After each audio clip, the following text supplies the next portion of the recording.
ঢাকা ও city কলেজের শিক্ষার্থীদের সংঘর্ষে রণক্ষেত্রে পরিণত হয় রাজধানীর সায়েন্স ল্যাব এলাকা। আহত হয়েছে অন্তত ৩৬ জন। পরে পুলিশ সাউন্ড গ্রেনেড ও টিয়ার শেল নিক্ষেপ করে বিকাল ৫টার পর পরিস্থিতি নিয়ন্ত্রণে আনে। এদিকে ঢাকা কলেজের বাসে হামলা ও কলেজ ক্যাম্পাসে টিয়ার শেল ছোঁড়ার ঘটনা ২৪ ঘন্টার মধ্যে তদন্ত করে দোষীদের বিচারের দাবি জানিয়েছেন ঢাকা কলেজের শিক্ষকরা।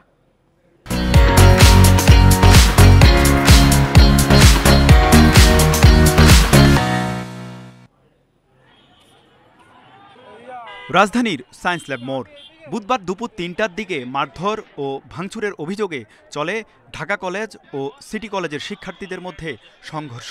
ধাওয়া পাল্টা ধাওয়ায় পুরো এলাকা রণক্ষেত্রে পরিণত হয়। পরিস্থিতি নিয়ন্ত্রণে সাউন্ড গ্রেনেড ও টিয়ারশেল ছোড়ে পুলিশ। ঢাকা কলেজের শিক্ষার্থীদের অভিযোগ, তাদের বাসে ভাঙচুর এবং ঢিল ছুড়ে কয়েকজনকে আহত করে ঢাকা কলেজের শিক্ষার্থীরা। আমাদের জুনিয়ররা যারা ইন্টারমিডিয়েট পড়াশোনা করে তারা বাসে করে যাচ্ছিল। যাওয়ার সময় এই সিটি কলেজের সামনে থেকে সিটি কলেজের শিক্ষার্থীরা আমাদের ছোট ভাইদেরকে আটকে বেধড়ক মারধর করে। ফাটছে, পাও ফাটছে। ওরা শুধু কোনো কারণ ছাড়া আমাদের সাথে লাগতে আসে। তবে সিটি কলেজের শিক্ষার্থীদের দাবি, মঙ্গলবার বিকেলে তাদের ২ জনকে মারধর করে ঢাকা কলেজের শিক্ষার্থীরা। এর জেরেই শুরু হয় সংঘর্ষ। গতকালের আমাদের ফার্স্ট ইয়ারের ২ জন শিক্ষার্থীকে তারা শুধু টিচার্স ট্রেনিং কলেজের সামনে মেরেছে, ওদের যে বাস থেকে নেমে। আজকে এই বিষয়টা নিয়ে আবার আমাদের এই ১:৩০টার দিকে আমাদের কলেজের সামনে এসে ভাঙচুর শুরু করে।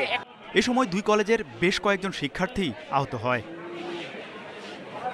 এদিকে বাসে হামলা, টিয়ারশেল ছোড়ার ঘটনা ২৪ ঘন্টার মধ্যে তদন্ত করে দোষীদের বিচারের দাবি জানান ঢাকা কলেজের শিক্ষকরা। সিটি কলেজ অন্যত্র সরিয়ে নেয়ারও দাবি তাদের। এর একটি সুষ্ঠু বিধান আমরা চাই এবং সেই ব্যাপারে আমি আশা করব আমাদের ঊর্ধ্বতন কর্তৃপক্ষ অবশ্যই এটাকে একেবারে ত্বরিত ব্যবস্থা নিয়ে এর একটা সুষ্ঠু সমাধান করবেন। ৩ ঘণ্টাব্যাপী সংঘর্ষের কারণে আশপাশের সড়কে যান চলাচল বন্ধ ছিল। এতে ভোগান্তিতে পড়েন সাধারণ মানুষ। তৌহিদ রানা, ইন্ডিপেন্ডেন্ট নিউজ, ঢাকা।